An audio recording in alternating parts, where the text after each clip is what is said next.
Hey Kentucky, this is Mary Jo Perino. Welcome to our special edition of Hey Kentucky. It is a legislative preview as the guys and gals in Frankfort get ready to head back to work tomorrow.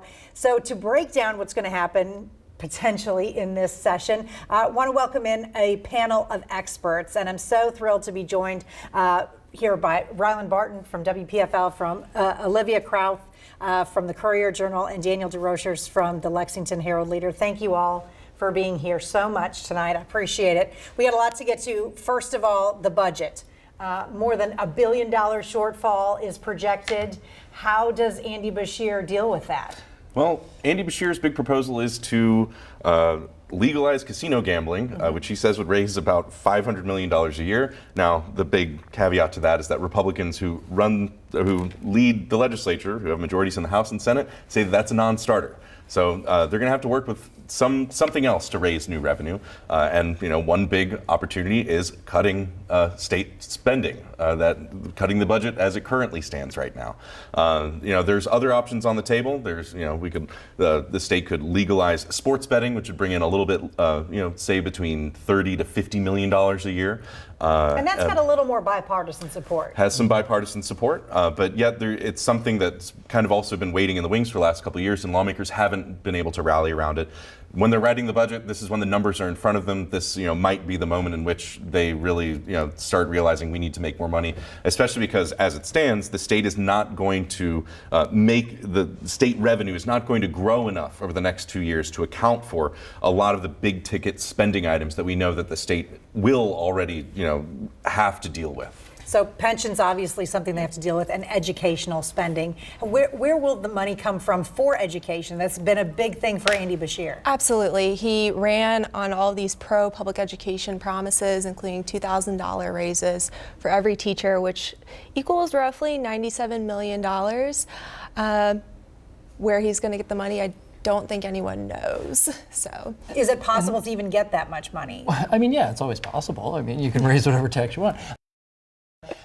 So here's the thing, right? So when Andy Beshear talked about this on the campaign trail, first he would say, a budget is a document that shows your values. It's a values document, and his value that he's really stressed is education, right? Mm-hmm. Like that's the thing that got him elected. That's what he wants to represent when he writes this budget. And so I think that you're going to see a lot of education things that are prioritized in the budget, but that might come at the cost of other things, right? Where people have been spending, where the state has been spending money in the past, we might start to see more cuts in those areas. And that's something that we're going to see as they unveil their budget proposal and as they kind of look at the numbers and say, okay, well, we might be able to give this $2,000 raise to teachers if we cut this thing. When you look at the Republican-controlled legislature, there is a real reluctance to raise taxes. Yes. They don't really want to put more pressure on the taxpayer. And they're really the ones that kind of control this. If we want to have more tax growth in the state, it's going to be up to the legislature to actually get that done. Andy Beshear doesn't really have the power to levy taxes on Kentuckians. How do we deal with the pension crisis, though, with the budget shortfall, the wanting to spend money on education? Where does that fit in with what Beshear is going to propose? Well, he hasn't really come forward with any of the structural reforms that Governor Bevin had been proposing throughout his 4 years in office. I think that what he will do, what Beshear will do that Bevin did, is put a whole lot of money into the pension system, no matter what. Right now, over the last 2 years, pension spending, the amount of money the state put into the pension system accounted for 14% of all state spending. Mm-hmm. That crowds out spending on all this other stuff. And they're gonna continue doing that, and it's going to kind of, that comes at the expense of continued low funding for higher education, that's slower than some people wanted growth in spending on public education, and a lot of the cuts. I mean, there were across the board 6% cuts to state spending for the most part, except for Medicaid, and that's another thing that's going to increase next year. We have a much higher Medicaid tab that's going to happen.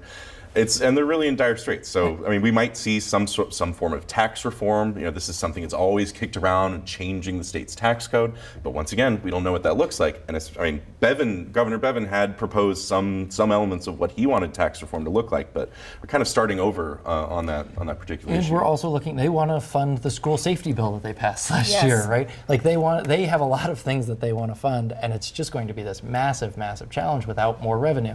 And you look at the other thing that Andy Beshear said would help raise revenue in the state, medicinal marijuana. the legislators who are running those medicinal marijuana bills, they don't want to tax it. They see this as a medicine and they say, hey, we should not be taxing this thing because we don't tax other medicines. So, Andy Beshear is just kind of he's buried his head in the sand and said, no, I'm gonna be able to deliver on all of these things, even though that's not the reality with the legislative body that we have in place. Casino gaming was said to be dead on arrival by Robert Stivers, Damon Thayer, and others. Is it?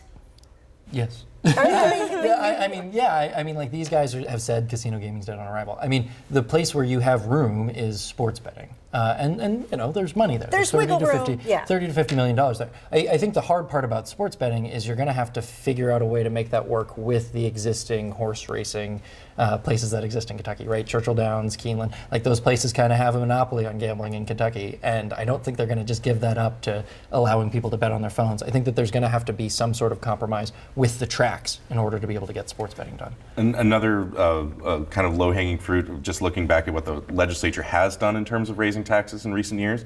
Back in 2018, it would have been they raised the cigarette tax. They expanded the sales tax to 12 different services, ranging from pet grooming to dry cleaning, and so there could be other little kind of ticky-tacky picking off things to try and raise new revenue. And frankly, the cigarette tax is what most of that they were able to raise at least $100 million new dollars that didn't exist before. That could go a long way. So we'll just kind of. I mean, we haven't seen any concrete proposals so far of what they're looking for yet. Perhaps a tax on e-cigarettes. Crit Llewellyn, who was doing the budget during the transition period, right? She was the one heading up the budget transition. She was just like, he's got a lot of really difficult choices in front of him, and that's really what it's going to come down to. It's going to come down to really difficult choices, and we already know where his priorities lie. It's just a matter of seeing, well, how well do those priorities get funded? Speaking of Governor Beshear, we are going to sit down with him coming up next and find out exactly where his priorities are, if he's got to make those tough choices, when he has to make those tough choices. So stay with us on Hey Kentucky, special edition of our legislative preview. Stay with us. We're right after the break.